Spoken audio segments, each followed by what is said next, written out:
Hello and welcome everyone. My name is Michael Neward and this webinar is entitled 5G is Here, How to Protect Your Health. So what is 5G? What can you do about it? Can you measure it? Can you shield it? Can you avoid it? And what about those new frequencies you've been hearing of, especially the ones that are called millimeter waves? We're going to go through all of these things today. In this webinar, we will explore some of the most important things that you need to know about 5G, its various components, frequencies, and what you can do to protect yourself. If you don't know me, my name is Michael Neward. I have a degree in psychology and a degree in engineering. I've been doing this kind of work for almost 30 years.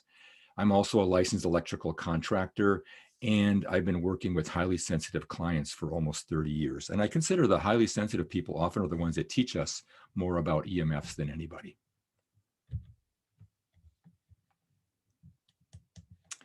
I should let you know I am not a medical doctor or a licensed healthcare practitioner. I am an engineer. And all the information here is from my own assessment of the scientific literature, as well as a lot of information from my own anecdotal experience with actually thousands of clients over the last almost 30 years. And in this presentation, we won't be able to go into great detail about health effects. But if you want more information about health effects, please go to our website, EMFcenter.com. And also at our website, if you want to get up-to-date information on 5G, we have, if you go to our website, EMFcenter.com, under the EMF info tab, we have a tab, a page for 5G info. We try to keep the most latest information we have there. So I want to make 4 major points about 5G today. If there's 4 things to take away from the webinar today, these would be the 4 things. First is that 5G in some ways is just more of the same. Mostly similar actually to 4G, but just more, and we'll go over that a little bit. Another thing is it'll be helpful to consider 2 kinds of 5G. We're going to be calling one kind the high band and the other the sub 8 gigahertz. And we'll get into what that is and why that's important. And then your own 5G stuff. This is really your worst 5G exposures. We tend to be worried about satellites or things like that, but the stuff that's near you is usually your strongest exposure.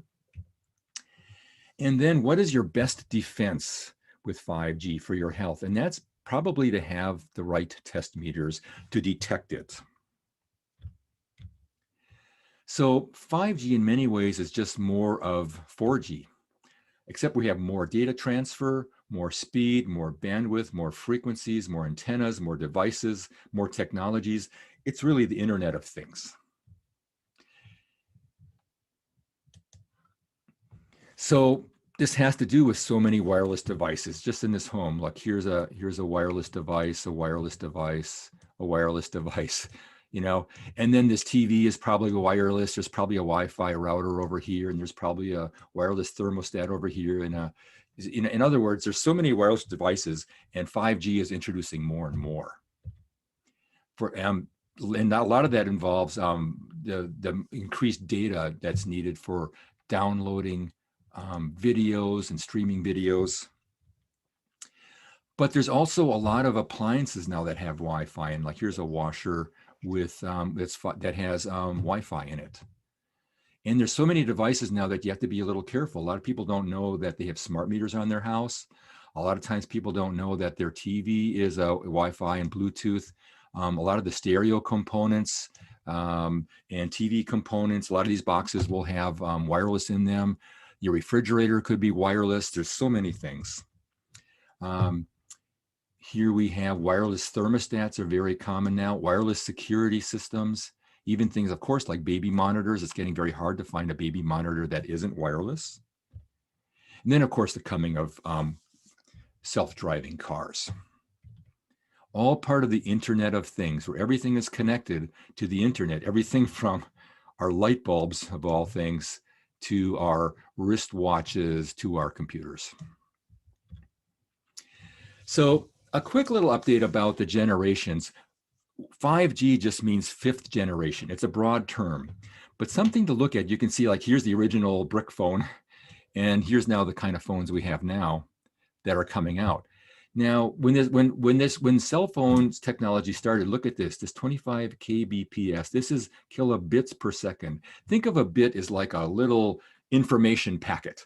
And so in those days, we had 25,000 bits per second was the ability. And then with 2G, we increased that for about 4 times, 100 bits, 100,000 bits per second. 3G up that a little bit more, see more information, another factor of 4, and to 400,000 bits per second. But now look at the next jump. 4G is a big jump with more data, 100 megabits per second. That's 100 million bits, no longer in the thousands. So we have a factor, a jump of over 100-fold.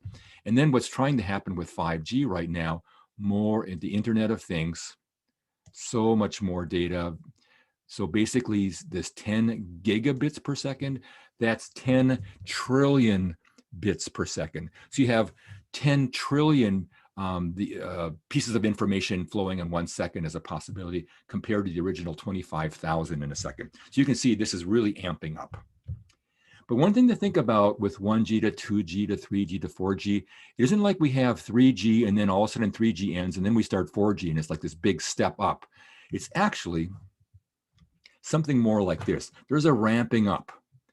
In fact, like right now, there's still much more 4G being used in 2021 than there is 5G. You can think of ourselves as somewhere like in this point, if this is like time here.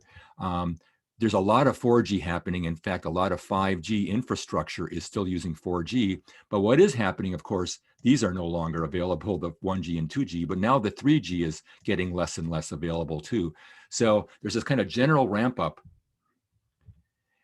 And basically, the initial 5G really began in 2020, and we're expecting that maybe half of the phones will be 5G in 2025. And then full deployment of the whole 5G system in all the many ways, maybe in 2030. That's a rough guess. So 5G is really a collection of many different things. The old 3G and 4G frequencies are no longer sufficient to handle all the wireless data transfer needs that we have now. So more frequencies, more speed, more bandwidth are being added to the system, and also then more antennas and more devices are being added. So it's just more and a lot more. And we're not talking about like a factor of 2. You saw that amount of data. We're talking like a factor of 100 more. So one part of 5G is more frequencies in the same range as 3G and 4G. Most 5G frequencies that are being added, so that we have more frequencies, are in the same frequency range as the existing 3G and 4G. These are called low band and mid band, and they're all below 8 gigahertz. And we'll look at that a little more in a minute. And these are the best frequencies available to get into buildings, get around obstacles. This is the vast majority of 5G signals being used now and that will be used. Then there's also some higher 5G frequencies that are being added. And this is what you often hear about more. These are called high band frequencies. They're generally above 8 gigahertz, up to 200 gigahertz. They can carry much more data and information and actually then have more energy to disrupt our health. They do not travel as far. They are more easily affected by weather events. They're more easily blocked or shielded by standard building materials. So many more antennas are needed, and antennas closer to the user, inside the home, outside the home. So the system requires lots of new costly infrastructure to implement. This is, again, the higher frequencies, this high band. So right now, there's limited usage, mostly being planned for dense urban areas, things like sports arenas. And at this time, the frequencies are still in the process of being opened up, and there's a lot of uncertainty about the details, which frequencies will be used, and country by country, it's a little bit different too. So everything today we're talking about the USA, but it generally applies to the rest of the world also. So part of this is something called the millimeter waves. You may have heard of that. The new higher 5G frequencies, these high band frequencies that are coming, have shorter wavelengths. They're smaller sized waves. they're called millimeter waves. So millimeter waves are becoming so small, they're becoming the size of our small body parts. And this is one of the reasons why the health effects are largely unknown for millimeter waves. They have not been that common in our environment yet.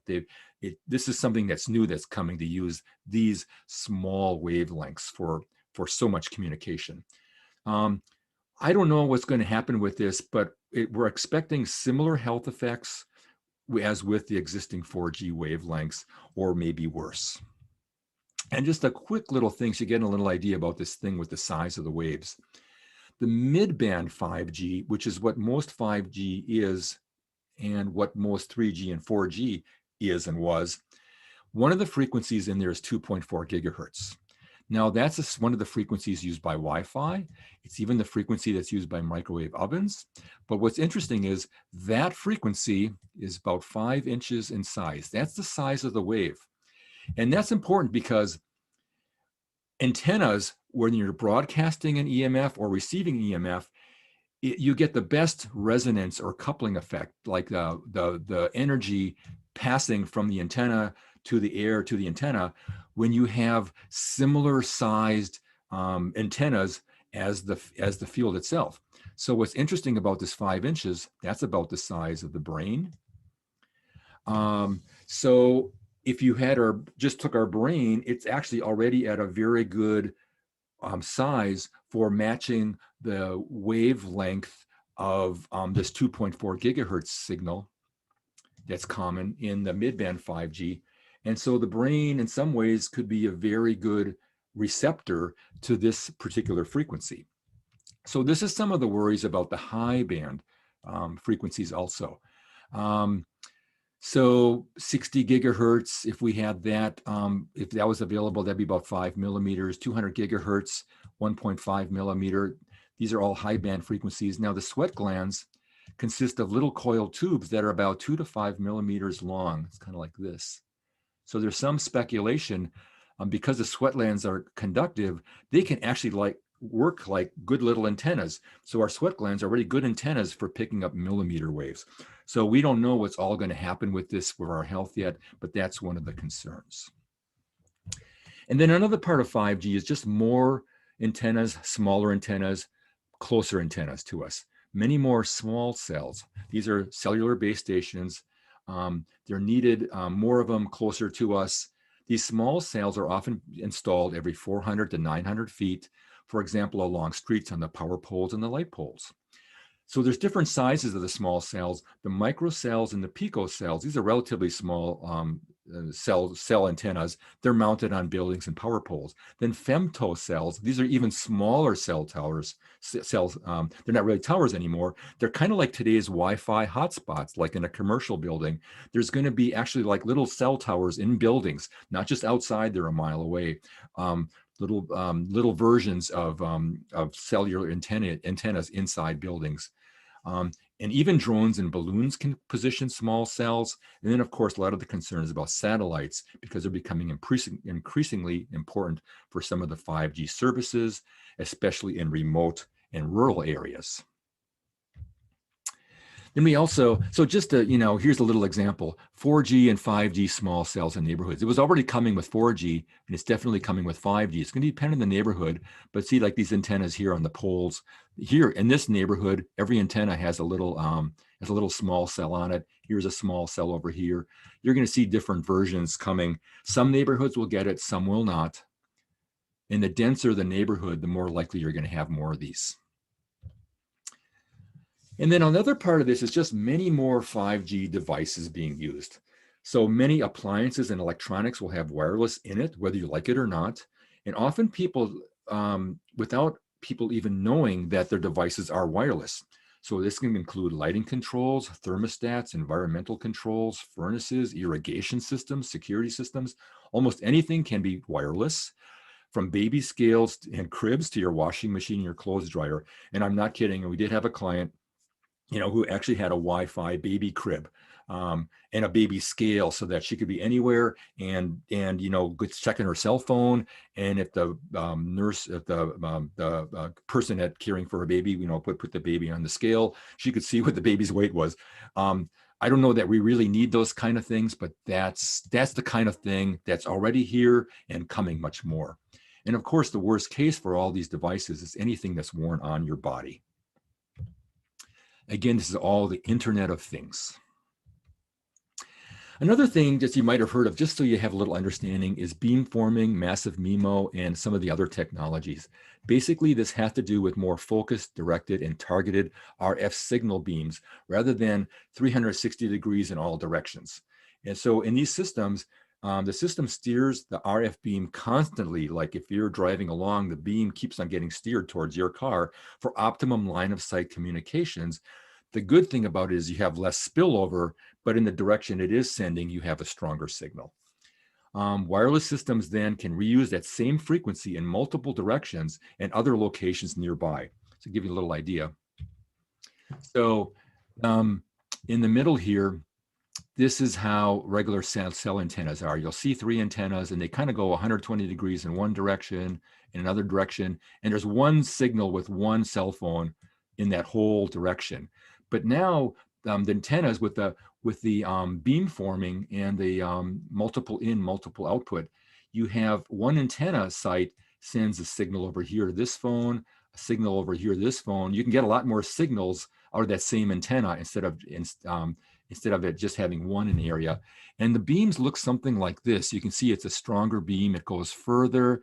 And it's not perfect in one direction. There's these little lobes. This happens with cell towers too, where there's higher and lower exposures near the antenna. So like a lot of things, if you're close to the antenna, there's all kinds of exposures you get. And then the last thing is 5G signals are probably more toxic. And some of this is my opinion, and we'll see what the research shows over the years. The new 5G technologies generally pack more data and information into the same old RF frequencies more than ever before. Thus, the 5G technologies are generating new types of enhanced radio frequency signals, perhaps with a dirtier quality that may actually be more toxic. Think of, you can have two chemicals. They can have, you can have 5 ounces of this chemical and 5 ounces of that chemical, but one might be more toxic than the other. They both might have some kind of effect on your health, but one can be much more toxic than the other. And that's what's happening. Pretty much we find it anecdotally with every jump from one generation to the next, even at reduced power levels. The next generation appears to be more toxic than the previous one, and sensitive people generally report being more affected. For instance, when 4G came in, they could use their 3G phone, but the 4G phone made them sick. And that's very typical in what we expect to be happening as 5G unfolds much more. So basically, let's look at the two kinds of 5G.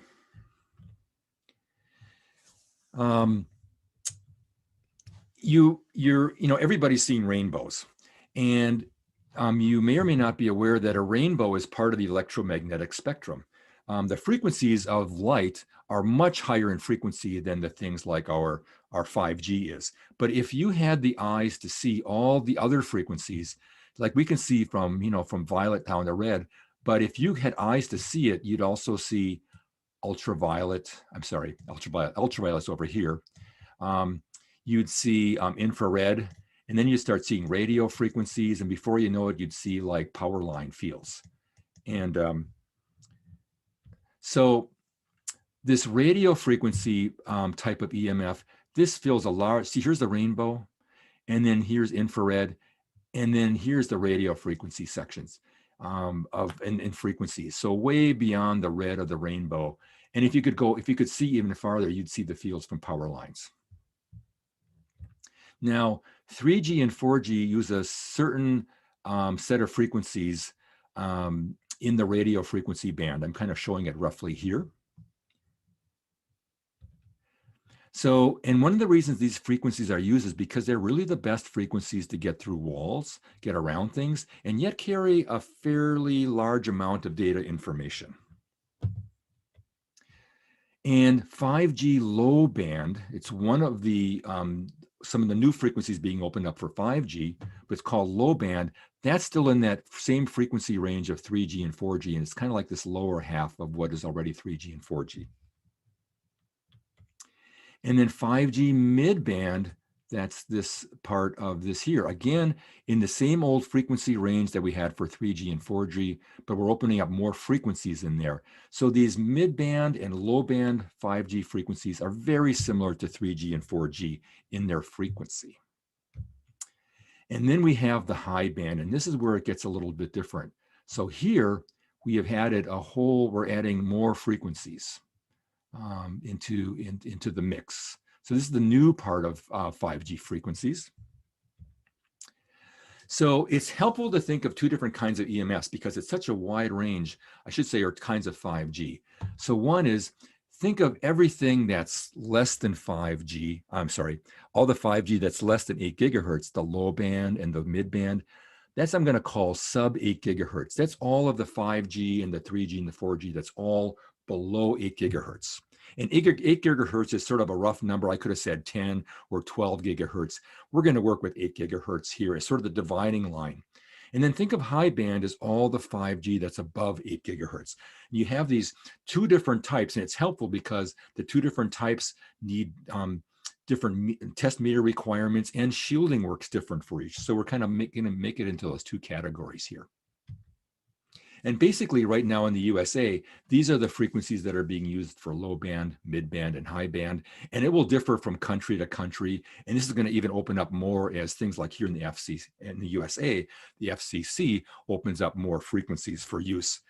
Like this high band area, there's a lot more frequencies that will come in here in the future. So basically we're looking at the sub 8 gigahertz is the low band and the mid band.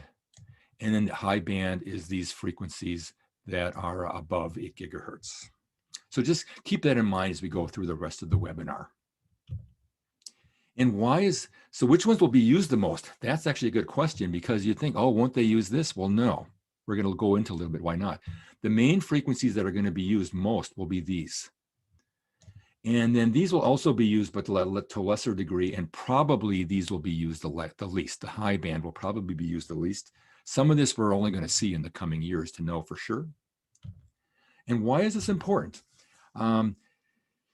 It's important because for shielding purposes, these high frequencies are relatively easy to shield. They don't travel very far. They don't get through walls very well. These frequencies are very much like the 3G and 4G. So the same materials we use now to shield 3G and 4G signals work for these 5G low band and high band signals. And also it also means the test meters we already have for 3G and 4G, they work well for these sub 8 gigahertz types of signals. So let's get into your own stuff. What causes your exposures to 5G?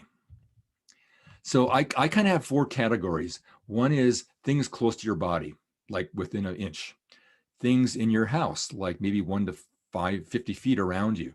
Things in your neighborhood, maybe 50 feet to a quarter of a mile around you. And then what's coming from the sky, which is satellites more than hundreds of miles up. So when we're looking at our priorities, what's the most important 5G exposures to reduce? Here's the way I see it. Priority A is 5G on your body. Priority B, 5G in your house. Priority C, 5G in your neighborhood. And then the last priority, 5G in your skyline. Partly because the things that are in the sky are so much farther away. The things in your body are the closest to you. And distance is huge. A device at your head usually gives you a much stronger exposure than, say, a smart meter over at your neighbor's house. So let's look at 5G on the body. Of course, cell phones, obvious one. Part of your brain is getting some fairly strong exposure. But now there's so many other things like Fitbit exercise equipment, watches that are wireless and connected to the internet.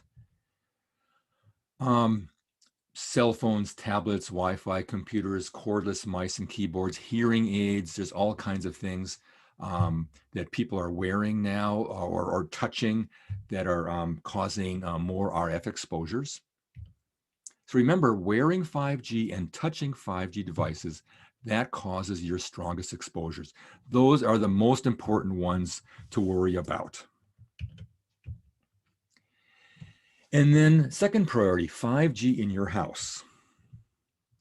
Again, so many wireless devices in many houses. And if you're the person here and you were just sitting without a computer and you were like watching TV or something, you're getting the exposure from the person up here on the second floor who's using their cell phone, or you're getting the exposure from the wireless router that's in the next room. So you get significant exposures in your own house depending how close you are. And remember, these radio frequencies that are being used, they're very good at getting through walls, through doorways, down stairways. That's why they're being used for these communication purposes, because they tend to get in and around things so well. And then, of course, in your house, there's the obvious things. There's the wireless system devices, things like your a Wi-Fi router, the gateway you might have for your broadband service, Wi-Fi repeaters showing up in many houses. Where you work, you might have a Wi-Fi hotspot right above you. There's all kinds of devices that are sending the antennas that are being used. So those are obvious sources. And then there's ones which are less obvious. Some people might know, not know that they have a smart meter, or they might not know that their smart meter from a neighbor is kind of entering their house. Again, all this equipment for the entertainment system, all these different devices could have wireless in them. Your refrigerator could have wireless in it. Your thermostat could have wireless. Your security system, baby monitors, there's so many possibilities. And even people sometimes miss solar inverters and systems often have a wireless component. It doesn't have to, but they often do. They're often connecting with the cell tower, so that you could be in South Africa and check your cell phone and find out what amount of solar energy you're living in Pasadena, and you could see what level of energy is being putting out by your solar system. That's often done via wireless connections. So to be aware that you could have wireless even with a solar system. So in most cases, 5G devices in your home often cause your second strongest level of exposures. Again, because you're fairly close to them. And then what about 5G in your neighborhood? So say you were buying a new house or renting an apartment, of course you'd want to avoid these obvious things, the cell towers you can see. But this is where it helps to have a meter, because there can be hidden sources. These are all 4G cell phone antenna sites, and you would maybe not know that. And what is really happening now is the increase of small cells in neighborhoods. So the concern here is, if you're going to buy a house, you of course want to maybe avoid a house that on your side of the street already has the little 5G cell antennas on it. It'd be better if this was across the street. But basically, people who are concerned about this, they're looking for houses now where there's a greater distance, right, between the house and the street. Because even if there are not small cells on the street outside the house right now, in 2 years that might be there. So to be sort of proactive, people are looking for houses where there's more of a setback from the street, because the most likely place in neighborhoods for these small cells will be on the telephone poles, power poles, light poles.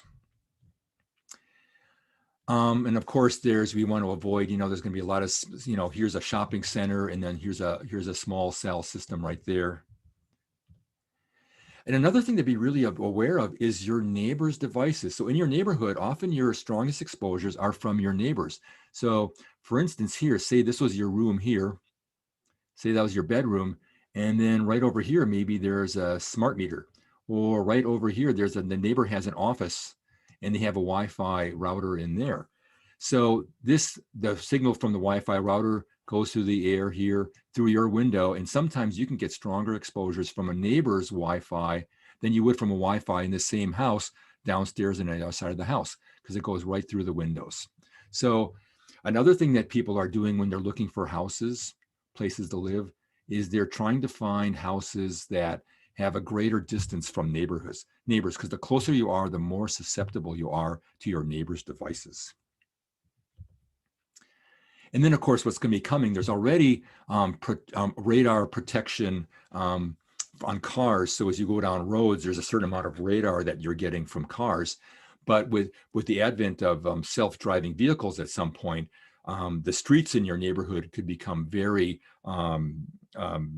significant sources of 5G signals also. Of course, at this point, self-driving cars are not there. We don't have the infrastructure, but that's one of the things that 5G is trying to do, what the telecom companies are trying to do, is get ready for that eventuality of having things like self-driving vehicles.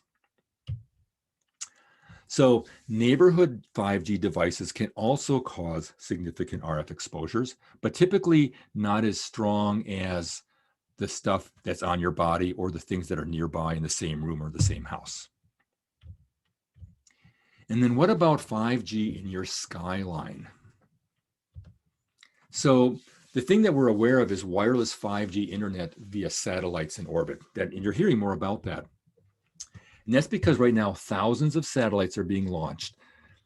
Excuse me. Rumors of maybe up to 50,000 someday. Hundreds of miles away in orbit above the Earth. Remember this number here, 50,000, because we're going to compare that to something else in a minute.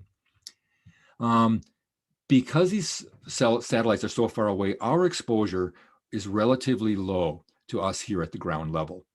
The satellites are being used mostly for rural areas, remote areas, and to fill in certain gaps in urban areas.